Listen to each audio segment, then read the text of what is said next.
comentava ali agora com a vereadora Andressa, né, no momento em que fui chefe de gabinete do Executivo Municipal, e me chega um ofício solicitando um evento de batalha.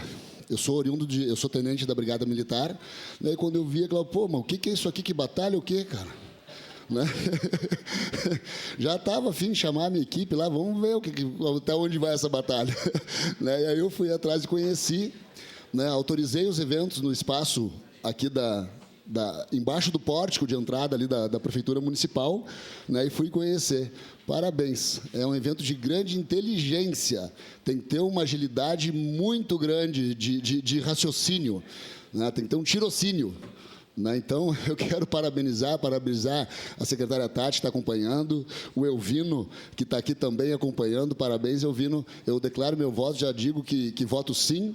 Né? Não há... Às vezes as pessoas pensam que o camarada, por ser militar, mas não, muito pelo contrário. Acolho os nobres amigos aqui e peço para o senhor presidente aqui para suspender a sessão em momento oportuno, depois da votação, né, para que façam muito rapidamente, dado que o nosso tempo é exíguo aqui, uma batalha aqui para a gente conhecer o trabalho de vocês. Para declarar voto, senhor presidente. Então...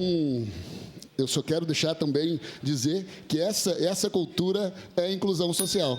Né? Então, era isso, senhor presidente. Obrigado, vereador Cristiano Becker.